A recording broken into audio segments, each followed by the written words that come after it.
Hey guys, welcome to Vedant ಪಾಠಶಾಲೆ. ನಮ್ಮ ವೇದಾಂತ್ ಪಾಠಶಾಲೆ ಯೂಟ್ಯೂಬ್ ಚಾನಲನ್ನು ಮೊದಲ ಬಾರಿಗೆ ವಿಸಿಟ್ ಮಾಡ್ತಾ ಇದ್ದೀರಾ ಅಂತಿದ್ದಲ್ಲಿ ಸಬ್ಸ್ಕ್ರೈಬ್ ಮಾಡ್ಕೊಳ್ಳಿ. ಸಬ್ಸ್ಕ್ರೈಬ್ ಮಾಡಿಕೊಂಡು ಪಕ್ಕದಲ್ಲಿ ಕಾಣ್ತಾ ಇರುವಂಥ ಬೆಲ್ ಐಕಾನ್ನ ಕ್ಲಿಕ್ ಮಾಡಿ. ಆಗ ನಮ್ಮ ಚಾನಲ್ನ ಕಡೆಯಿಂದ ಅಪ್ಲೋಡ್ ಮಾಡುವ ಎಲ್ಲ ಸೆಷನ್ಸ್ ನಿಮಗೆ ನೋಟಿಫೈ ಆಗುತ್ತೆ. ನೀವು ಇಮಿಡಿಯೇಟಾಗಿ ಅವುಗಳನ್ನು ವಾಚ್ ಮಾಡಬಹುದು. ಯಾರೆಲ್ಲ PSI ಪರೀಕ್ಷೆಗೆ ತಯಾರಿಯನ್ನು ನಡೆಸ್ತಿದ್ದೀರಾ, ನಿಮಗಾಗಿ ನಮ್ಮ ವೇದಾಂತ್ ಪಾಠಶಾಲೆ ಒಂದು ಪುಸ್ತಕವನ್ನು ಬಿಡುಗಡೆ ಮಾಡಿದೆ. ಪುಸ್ತಕದ ಹೆಸರು ಭಾಷಾಂತರ ಮತ್ತು ಸಾರಾಂಶ ಬರವಣಿಗೆ.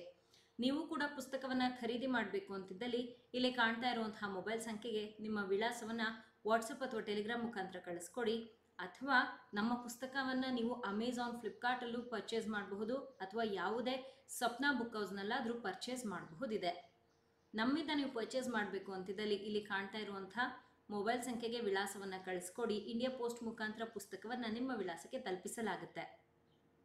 ಇವತ್ತಿನ ನಮ್ಮ PSI ಟ್ರಾನ್ಸ್ಲೇಷನ್ ಸೆಷನಲ್ಲಿ ಯಾವ ಕಾನ್ಸೆಪ್ಟನ್ನು ನಾವು ಡಿಸ್ಕಸ್ ಮಾಡೋಕೆ ಹೊರಟಿದ್ದೀವಿ, ಬನ್ನಿ ನೋಡೋಣ.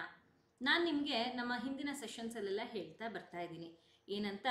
ನಿಮಗಾಗಿ ನಾನು ನ್ಯೂಸ್ ಪೇಪರ್, ಮ್ಯಾಗ್ಝಿನ್ ಇಲ್ಲಿಂದ ವಿಚಾರಗಳನ್ನು ತೊಗೊಂಡು ಬಂದು ಡಿಸ್ಕಸ್ ಮಾಡ್ತೀನಿ ಅಂತ. ಅದೇ ರೀತಿಯಲ್ಲೇ ಇವತ್ತು ಕೂಡ 3 ವಾಕ್ಯಗಳನ್ನು ತೊಗೊಂಡು ಬಂದಿದ್ದೀನಿ, ನೀವಿಲ್ಲಿ ನೋಡಬಹುದು. ಈ 3 ವಾಕ್ಯಗಳನ್ನು ಹೇಗೆ ನಾವು ಇಂಗ್ಲಿಷ್ ಭಾಷೆಗೆ ಅನುವಾದ ಮಾಡೋದು ಅಂತ ನೋಡಿ ಕಲ್ತ್ಕೊಳ್ಳೋಣ. ಹಿಂದಿನ ಸೆಷನ್ನಲ್ಲಿ ನಾನು ಇದೇ ರೀತಿಯಲ್ಲೇ ಇಂಗ್ಲಿಷ್ ಸೆಂಟೆನ್ಸಸ್ನ ತೊಗೊಂಡು ಬಂದು ಕನ್ನಡ ಭಾಷೆಗೆ ಅನುವಾದ ಮಾಡಿದ್ದೆ. ಈಗ ಕನ್ನಡದ ವಾಕ್ಯಗಳನ್ನು ತೊಗೊಂಡು ಬಂದಿದ್ದೀನಿ.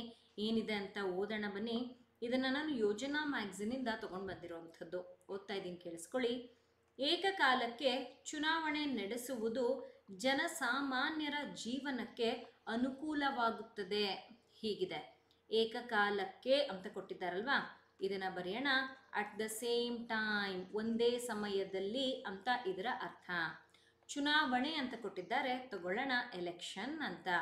ನಡೆಸುವುದು ಅಂತ ಕೊಟ್ಟಿದ್ದಾರೆ, ಹ್ಯಾಪನಿಂಗ್ ಅಂತ ತಗೊಳ್ಬಹುದು, ಹೋಲ್ಡಿಂಗ್ ಅಂತ ತಗೊಳ್ಬಹುದು, ಏನಾದರೂ ತಗೊಳ್ಬಹುದು. ಓಕೆ, ಸದ್ಯಕ್ಕಿಲ್ಲಿ ಎರಡನ್ನೂ ಬರೆದಿರ್ತೀನಿ. ವಾಕ್ಯದಲ್ಲಿ ನೋಡೋಣ ಯಾವುದು ಸೂಟ್ ಆಗುತ್ತೆ ಅಂತ.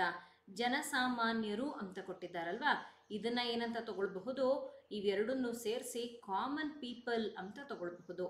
ಜೀವನಕ್ಕೆ, ಜೀವನ ಲೈಫ್, ಅನುಕೂಲವಾಗುತ್ತದೆ, ಇದನ್ನು ಬೆನಿಫಿಟ್ಸ್ ಅಂತ ತಗೊಳ್ಬಹುದಿದೆ. ಓಕೆ, ಇಲ್ಲಿಗೆ ನಮ್ಮ ವೊಕ್ಯಾಬ್ಯುಲರಿ ಮುಗ್ದಿದೆ. ಏನು ಹೇಳ್ತಾ ಇದ್ದಾರೆ ಅಂತ ಅರ್ಥ ಮಾಡ್ಕೊಳ್ಳೋಣ ಬನ್ನಿ. ಒಂದೇ ಸಮಯದಲ್ಲಿ ಒಂದು ವೇಳೆ ಏನಾದರೂ ಎಲೆಕ್ಷನ್ ನಡೀತಾ ಇದೆ ಅಂತಿದ್ದಲ್ಲಿ ಇದು ಕಾಮನ್ ಪೀಪಲ್ ಅಂದರೆ ನನಗೆ, ನಿಮಗೆ ಎಲ್ರಿಗೂ ಕೂಡ ತುಂಬ ಸಹಾಯ ಆಗುತ್ತೆ. ಅದನ್ನು ಇಲ್ಲಿ ಹೇಳ್ತಾ ಇರುವಂಥದ್ದು. ಹೇಗೆ ಬರಿಬಹುದು, ಈ ರೀತಿಯಲ್ಲಿ ಪ್ರಾರಂಭ ಮಾಡಿ. Holding elections, holding elections at the same time, ಏಕಕಾಲಕ್ಕೆ ಮಾಡೋದ್ರಿಂದ at the same time, holding elections at the same time ಏನು ಮಾಡುತ್ತೆ, benefits, benefits ಏನನ್ನ, benefits the life of ಯಾರದ್ದು, ಕಾಮನ್ ಪೀಪಲ್, ನಾವೇನು ಜನಸಾಮಾನ್ಯ ಇದ್ದೀವಿ ನಮ್ಮ ಜೀವನವನ್ನು ಇದು ಸುಲಭ ಮಾಡುತ್ತೆ ಅಂತ ಇಲ್ಲಿ ಹೇಳ್ತಾ ಇದ್ದಾರೆ. ಯಾಕೆ, ಒಂದೇ ಸಮಯದಲ್ಲಿ ಎಲೆಕ್ಷನ್ ಮಾಡೋದ್ರಿಂದ ನಮಗೆ ಬಾರಿ ಬಾರಿ ರಜೆ ಅನ್ನುವಂಥದ್ದು ಸಿಗೋದಿಲ್ಲ. ಬಿಕಾಸ್ ಎಲೆಕ್ಷನ್ ಡೇ ಆಲ್ಮೋಸ್ಟ್ ಎಲ್ರಿಗೂ ರಜೆ ಇರುತ್ತೆ, ವೋಟ್ ಮಾಡೋ ಒಂದು ಕಾರಣಕ್ಕಾಗಿ. ಬೇರೆ ಬೇರೆ ದಿನಗಳು ಅಂತ ಮಾಡಿದಾಗ ತುಂಬ ಕಷ್ಟ. ಎಲ್ರಿಗೂ ಅಷ್ಟೇ, ಎಲೆಕ್ಷನ್ ಅನ್ನೋ ಇದರಲ್ಲಿ ಯಾರ್ಯಾರು ತೊಡಗಿಸ್ಕೊಂಡಿರ್ತಾರೆ ಎಲ್ರಿಗೂ ಕೂಡ ಕಷ್ಟ ಆಗುತ್ತೆ. ಎಕ್ಸಾಂಪಲ್ ಮೇಯಲ್ಲಿ ಒಂದು ಸರ್ತಿ ಮಾಡೋದು, ಅಕ್ಟೋಬರಲ್ಲಿ ಒಂದು ಸರ್ತಿ ಮಾಡೋದು, ಆ ಥರ ಅಲ್ಲ, ಒಂದೇ ಸ್ಟ್ರೆಚ್ಚಲ್ಲಿ ಮಾಡಿ ಕಂಪ್ಲೀಟ್ ಮಾಡಬೇಕು. ಅದನ್ನು ಇಲ್ಲಿ ಹೇಳಿರೋವಂಥದ್ದು. ಎಲೆಕ್ಷನ್ಸ್ ಅಂತ ಇಲ್ಲಿ ಏನಿದೆ ಇದನ್ನೇ ಸಬ್ಜೆಕ್ಟ್ ಆಗಿ ಕನ್ಸಿಡರ್ ಮಾಡ್ತಾ ಇದ್ದೀವಿ. ಇದು ಉಪಯೋಗ ಆಗುತ್ತಂತೆ ಅಥವಾ ಅನುಕೂಲ ಆಗುತ್ತಂತೆ, ಇದರಿಂದ ಇದನ್ನು ವರ್ಬ್ ಅಂತ ತಗೊಳ್ತಾ ಇದ್ದೀವಿ. ಯಾರಿಗೆ ಇದೆಲ್ಲ ಉಪಯೋಗ ಆಗೋದು, ಯಾವ ರೀತಿಯಲ್ಲಿ ಅನ್ನೋ ಕಂಟೆಂಟ್ ಏನಿದೆ ಆಬ್ಜೆಕ್ಟ್ ಅಂತ ಬರಿಬಹುದು. ಹೀಗೆ ವಾಕ್ಯವನ್ನು ರಚನೆ ಮಾಡೋದಕ್ಕೆ ಇಂಗ್ಲೀಷ್ನಲ್ಲಿ ಒಂದು ಫಾರ್ಮುಲಾ ಬಳಸಲಾಗಿದೆ. Formula subject plus verb plus object. ಮೊದಲನೇ ವಾಕ್ಯ ಇದಾಗಿತ್ತು. ಬನ್ನಿ ಎರಡನೇ ವಾಕ್ಯದ ಕಡೆಗೆ ಹೋಗೋಣ. ಹೀಗಿದೆ, ಏನಿದೆ ಅಂತ ಓದೋಣವಾ. ನದಿಗಳು ಕೇವಲ ನಮ್ಮ ಅವಶ್ಯಕತೆಯನ್ನು ಪೂರೈಸುತ್ತಿಲ್ಲ, ಸ್ಪೆಲ್ಲಿಂಗ್ ಮಿಸ್ಟೇಕ್ ಆಗಿದೆ, ಸರಿ ಮಾಡಿದ್ದೀನಿ, ಪೂರೈಸುತ್ತಿಲ್ಲ, ನಾವು ಬೆಳೆಯುವ ಆಹಾರವು 80% ನದಿಗಳ ಮೇಲೆ ಅವಲಂಬಿತವಾಗಿದೆ. ಹೀಗೆ ಕೊಟ್ಟಿದ್ದಾರೆ. ನದಿಗಳು ಅಂತ ಏನಿದೆ ತಗೊಳ್ಳಿ ರಿವರ್ಸ್. ಕೇವಲ ಓನ್ಲಿ, ನಮ್ಮ, ಅವರ್. ಅವಶ್ಯಕತೆ ಅಂತ ಕೊಟ್ಟಿದ್ದಾರಲ್ವಾ, ನೀಡ್ಸ್ ಅಂತ ತಗೊಳ್ಳೋಣ. ಪೂರೈಸುತ್ತಿಲ್ಲ ಅಂತ ಕೊಟ್ಟಿದ್ದಾರೆ, ಪೂರೈಸುವುದು ಅಂತಂದರೆ ಫುಲ್ಫಿಲ್ ಅಂತ ತಗೊಳ್ಬಹುದು. ಇಲ್ಲ ಅಂತ ಕೊಟ್ಟಿರೋದ್ರಿಂದ ನೋ ಅಥವಾ ನಾಟ್ ಅಂತ ಇದನ್ನು ನಾವು ಹೇಳ್ತೀವಿ. ಕಾಮ ಇದೆ ತಗೊಳ್ಳಿ, ನಾವು ವಿ ಅಂತ ತಗೊಳ್ಳೋಣ. ಬೆಳೆಯುವ ಅಂತ ಕೊಟ್ಟಿದ್ದಾರೆ, ಬೆಳೆಯುವ ಇದನ್ನು ಸದ್ಯಕ್ಕಿಲ್ಲಿ ಗ್ರೋ ಅಂತ ಬರೆದಿರ್ತೀನಿ. ಲೆಟ್ಸಿ ಬದಲಾವಣೆ ಆಗಬಹುದು, ಇದು ವಿಲ್ ಸೀಲ್ ದಟ್ ಲೇಟರ್. ಆಹಾರ ಫುಡ್, 80% ಹೀಗೆ ಬರುತ್ತೆ. ನದಿಗಳ ಅಂತ ಕೊಟ್ಟಿದ್ದಾರೆ, ರಿವರ್ಸ್ ಅಂತ ತಗೊಳ್ಳಿ. ಮೇಲೆ ಆನ್ ಅವಲಂಬಿತವಾಗಿದೆ, ಅವಲಂಬಿತ ಅನ್ನುವಂಥದ್ದನ್ನು ಡಿಪೆಂಡೆಂಟ್ ಅಂತ ತಗೊಳ್ಬಹುದು. ವಾಗಿದೆ ಅಂತ ಕೊಟ್ಟಿದ್ದಾರಲ್ವಾ, ಈಸ್ ಅಂತ ಬರಿತೀವಿ. ಇಲ್ಲಿಗೆ ನಮ್ಮ ಒಕ್ಯಾಬ್ಯುಲರಿ ಮುಕ್ತಾಯ. ಏನು ಹೇಳಿದ್ದಾರೆ, ನದಿಗಳ ಬಗ್ಗೆ ಹೇಳ್ತಾ ಇದ್ದಾರೆ. ಇಲ್ಲಿ ಇಲ್ಲ ಅಂತ ಕೊಟ್ಟಿದ್ದಾರಲ್ವಾ, ಏನಿದು ಕಾನ್ಸೆಪ್ಟ್ ನೋಡಿ. ನದಿಗಳು ಬರೀ ನಮ್ಮ ಅವಶ್ಯಕತೆಗಳು ಏನೇನಿದೆ, ನಮ್ಮ ಅಗತ್ಯತೆಗಳೇನೇನಿದೆ ಅದನ್ನಷ್ಟೇ ಪೂರ್ತಿ ಮಾಡ್ತಿಲ್ವಂತೆ, ಅದ್ರ ಜೊತೆಲಿ ಇನ್ನೂ ಬೇರೆ ಏನೋ ಕೆಲಸ ಮಾಡ್ತಾ ಇದೆ ಅಂತ ಇಲ್ಲಿ ಹೇಳಿರೋ ಅಂಥದ್ದು. ನದಿಗಳು ಅನ್ನೋವಂಥದ್ದೇ ನಮ್ಮ ಸಬ್ಜೆಕ್ಟ್ ಆಗುತ್ತೆ. ಮೊದಲನೇದಾಗಿ ಇದನ್ನ ಬರಿಬೇಕು, ನಮ್ಮ ಅವಶ್ಯಕತೆಗಳನ್ನು ಪೂರ್ತಿ ಮಾಡ್ತಾ ಇದೆ, ಅದರ ಜೊತೆಯಲ್ಲಿ ಇನ್ನೇನೋ ಮಾಡ್ತಾ ಇದೆ, ಅದರ ನೆಕ್ಸ್ಟ್ ಕಾನ್ಸೆಪ್ಟ್ ಇದು. ಎರಡನ್ನೂ ಸಪ್ರೇಟಾಗಿ ಬರಿಬೇಕು. ಹೇಗೆ ಬರೆಯೋದು ಬನ್ನಿ ನೋಡೋಣ. ರಿವರ್ಸ್ ಆರ್, ನೋಡಿ ನೋ ಅಥವಾ ನಾಟ್ ಎರಡರಲ್ಲೂ ಒಂದೇ ಬಳಸೋಕ್ಕಾಗೋದು, ನಾಟನ್ನು ತಗೊಳ್ತಾ ಇದ್ದೀನಿ.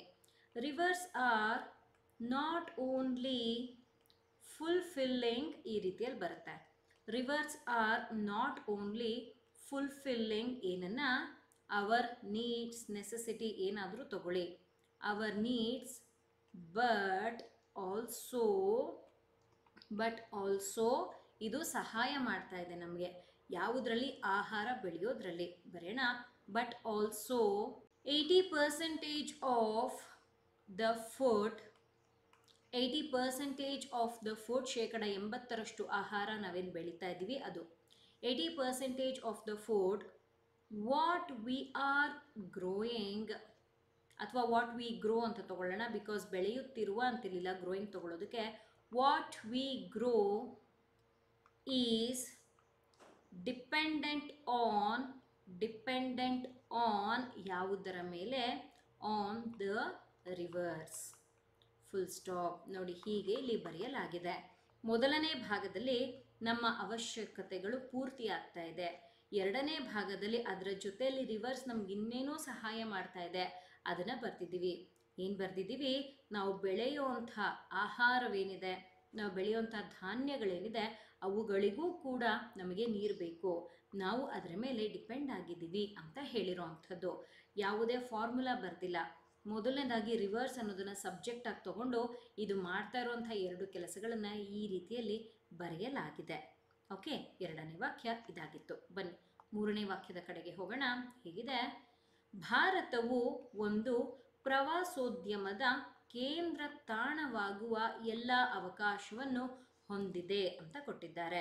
ಭಾರತವು ಅಂತಿದೆ ಅಲ್ವಾ, ತಗೊಳ್ಳಿ ಇಂಡಿಯಾ. ಒನ್ ಪ್ರವಾಸೋದ್ಯಮ ಅಂತ ಕೊಟ್ಟಿದ್ದಾರಲ್ವಾ, ಬರೆಯೋಣ ಟೂರಿಸಂ ಅಂತ. ಕೇಂದ್ರ, ತಾಣ, ಇವೆರಡನ್ನು ಸೇರಿಸಿ ಹಬ್ ಅಂತ ಬರೀಬಹುದು. ಎಲ್ಲ, ಆಲ್ ಅಥವಾ ಎವ್ರಿ. ನೋಡೋಣ ವಾಕ್ಯದಲ್ಲಿ ಯಾವ್ದು ಸರಿಯಾಗಿ ಕೂತ್ಕೊಳ್ಳುತ್ತೆ. ಅವಕಾಶ ಅಂತ ಕೊಟ್ಟಿದ್ದಾರೆ, ತಗೊಳ್ಳಿ ಅಪೋರ್ಚುನಿಟಿ ಅಂತ ತಗೊಳ್ಳಿ. ಹೊಂದಿದೆ ಅಂತ ಇದೆ ಅಲ್ವಾ, ಹ್ಯಾಸ್ ಅಥವಾ ಹ್ಯಾವ್ ಅಂತ ಬರುತ್ತೆ. ಹ್ಯಾಸ್ ಅಂದರೆ ಸಿಂಗುಲರ್, ಹ್ಯಾವ್ ಅಂತಂದರೆ ಪ್ಲೂರಲ್ಗೆ ಅಪ್ಲೈ ಆಗುತ್ತೆ. We will see what it is, ಏನಿದೆ ಅಂತ ನೋಡೋಣ. ಭಾರತ ನಮ್ಮ ಸಬ್ಜೆಕ್ಟ್ ಆಯಿತು. ಭಾರತವೇ ಏನನ್ನೋ ಹೊಂದಿರೋದಂತೆ, ಇದು ವರ್ಬ್. ಏನನ್ನು ಹೊಂದಿದೆ ಭಾರತ, ಒಂದು ಆಪರ್ಚುನಿಟಿಯನ್ನು ಹೊಂದಿದೆ. ಏನು ಆಗೋದಕ್ಕೆ ಆಪರ್ಚುನಿಟಿಯನ್ನು ಹೊಂದಿರುವಂಥದ್ದು, ಒನ್ ಟೂರಿಸಮ್ ಅಥವಾ ಅ ಟೂರಿಸಮ್ ಹಬ್, ಈ ರೀತಿಯ ಒಂದು ಆಪರ್ಚುನಿಟಿಯನ್ನು ಹೊಂದಿದೆ. ಇಷ್ಟು ಕೂಡ ಏನಾಯಿತು, ಆಬ್ಜೆಕ್ಟ್ ಆಯಿತು. ಹೇಗೆ ಬರಿತೀವಿ ನೋಡಿ, ಇಂಗ್ಲೀಷ್ನಲ್ಲಿ ವಾಕ್ಯವನ್ನು ರಚನೆ ಮಾಡೋದಕ್ಕೆ ನಾನಿಲ್ಲಿ ಬಳಸ್ತಾ ಇರೋ ಫಾರ್ಮುಲಾ ಇದು, subject plus verb plus object. ಹೇಗೆ ಬರೆಯೋದು, ಬರೆಯೋಣ. ಇಂಡಿಯಾ ಹ್ಯಾಸ್ ಏನಿರೋಂಥದ್ದು, India has every opportunity, India has every opportunity ಏನಾಗೋದಕ್ಕೆ ನೋಡಿ ಆಗುವ ಅಂತ ಕೊಟ್ಟಿದ್ದಾರಲ್ವಾ, ಬಿಕಮ್ ಅಂತ ತಗೊಳ್ಳೋಣ. Okay, India has every opportunity to become ಏನು, a tourism hub. A tourism hub ಈ ರೀತಿಯಲ್ಲಿ ಬರೀಬಹುದು. ಇಲ್ಲಿ ನಮ್ಮ ಸಬ್ಜೆಕ್ಟ್ ಆಗಿ ಇಂಡಿಯಾ ಅಂತ ತಗೊಳ್ಳಲಾಗಿದೆ. ಹ್ಯಾಸ್ ಅಂದರೆ ಹೊಂದಿದೆ, ಅದರ ಹತ್ರ ಏನೋ ಇದೆ, ಇರೋದೇನೋ ಅಪರ್ಚುನಿಟಿ, ಆಗೋದಕ್ಕೆ ಏನಾಗೋದಕ್ಕೆ ಆ ಟೂರಿಸಂ ಹಬ್. ಕನ್ನಡದಲ್ಲಿ ಒಂದು ಅಂತ ಕೊಟ್ಟರೆ ಇಂಗ್ಲೀಷ್ನಲ್ಲಿ ಒನ್ ಅಂತ ಹೇಳ್ತೀವಿ, ಆದರೆ ನೀವು ಅದನ್ನು ಈ ರೀತಿಯಲ್ಲಿ ಈ ರೀತಿಯಲ್ಲಿ ತಗೊಳ್ಬಹುದು. ಇಲ್ಲಿ ಏನು ಫಾರ್ಮುಲಾ ಹೇಳಿದ್ದೆ ಅದಕ್ಕೆ ಅನುಗುಣವಾಗಿಯೇ ವಾಕ್ಯವನ್ನು ರಚನೆ ಮಾಡಲಾಗಿದೆ. ಇವತ್ತಿನ ನಮ್ಮ ಡಿಸ್ಕಷನ್ನಲ್ಲಿ ಒಟ್ಟು 3 ವಾಕ್ಯಗಳನ್ನು ನಾನು ತಗೊಂಡು ಬಂದಿದ್ದೆ, ನಿಮಗೆ ಹೇಳಿಕೊಟ್ಟೆ ಕನ್ನಡದ ವಾಕ್ಯಗಳನ್ನು ಇಂಗ್ಲೀಷ್ ಭಾಷೆಗೆ ಹೇಗೆ ಅನುವಾದ ಮಾಡಬಹುದು ಅಂತ. I hope you have understood. ನಿಮಗೆ ಅರ್ಥ ಆಗಿದೆ ಅಂತ ನಾನು ಭಾವಿಸಿದ್ದೀನಿ.